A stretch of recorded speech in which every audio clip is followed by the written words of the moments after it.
Bom, eu vou gravar, então, novamente o que eu falei, tá bom? Então, vocês vão estudar aí a partir da página 37, categorias taxonômicas, né? Como é que se forma o nome científico, como ele escreve. Na página 38, né, a classificação, reino, filo, classe, ordem, família, gênero e espécie. Na página 41, reino Monera, né, as características aí do reino Monera, a reprodução, né, desse reino, bactérias e doenças, né, na página 42. Reino protista, página 45, né, então aí a característica dos protozoários, a questão aí da classificação, né, que alguns são ciliados, porque eles têm cílios para se locomoverem, os flagelos, né, que são os flagelados, e os que são chamados aí de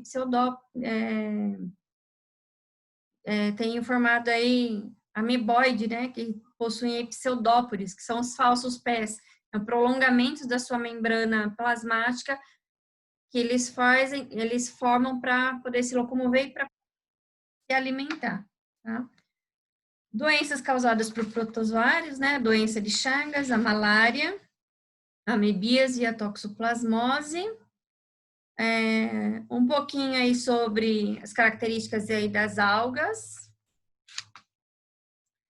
Do reino fungo, página 49, né?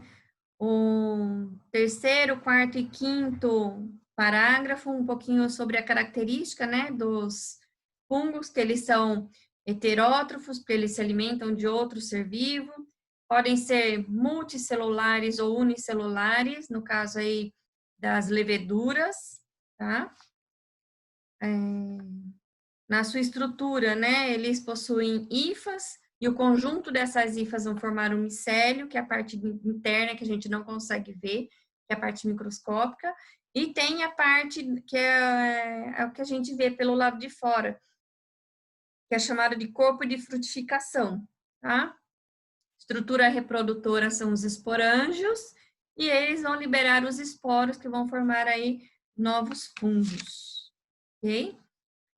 As associações dos fungos, que quando ele se associa com as raízes das plantas, eles formam as micorrizas, e quando eles se associam a algas, eles formam os líquens, né, em uma associação mutualista, tá? Importância econômica e ecológica dos fungos, né? Na indústria farmacêutica são utilizados para a produção de medicamentos, na indústria de alimentos, na produção de queijos, pães, bebidas, né? Então, a gente tem dois exemplos aqui, né, do queijo Roquefort e queijo Camembert. O Alexander Fleming, né, foi um médico, um pesquisador, que descobriu aí a penicilina, né, em 1940, mais ou menos. E essa penicilina foi descoberta a partir do fungo do gênero Penicillium, né? É ele que produz essa substância que mata a bactéria. Então, foi uma grande descoberta. A partir daí, melhorou muito a vida das pessoas e começou a aumentar aí a expectativa de vida das pessoas, porque agora tinha remédio para as doenças, o que até 1930, 1940, você não tinha remédio. Se a pessoa tivesse uma infecção bacteriana, ela morria, porque não tinha remédio para infecção bacteriana, né? Agora, hoje em dia, já tem. Por isso que a gente tem aí, além do que, tem outros fatores, né?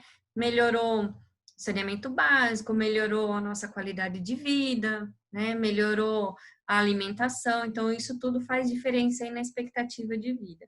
E por último, na página 52, sobre os vírus, né? Que tem aí, né, falando sobre a estrutura dele. Ele tem o capsídeo, que é uma cápsula de proteína, que protege o material genético dele, que pode ser DNA ou RNA. O vírus não tem os dois, por isso ele não consegue se multiplicar sozinho.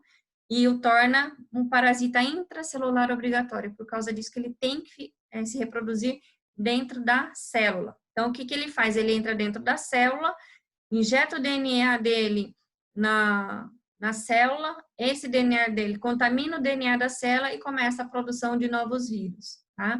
No caso dos vírus que são RNA, vai fazer a mesma coisa, vai enfiar o RNA dele dentro da célula, ele vai produzir uma enzima que chama transcriptase reversa, não se preocupe que isso eu não vou perguntar na prova, e vai fazer com que o DNA da célula comece a produzir novos vírus, tá?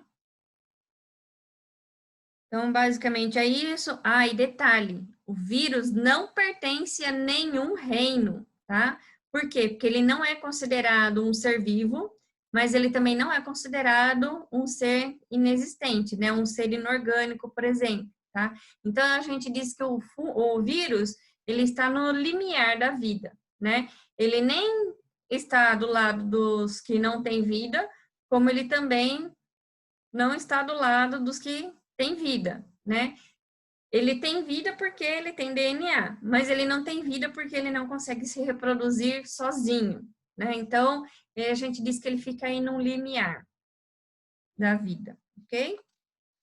E é basicamente isso, tá? Algumas doenças causadas por vírus, né?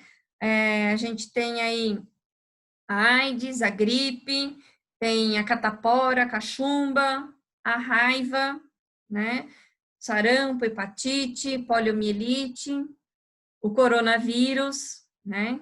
O Covid-19, que faz parte aí dessa gama aí de vírus que podem nos causar doenças, ok?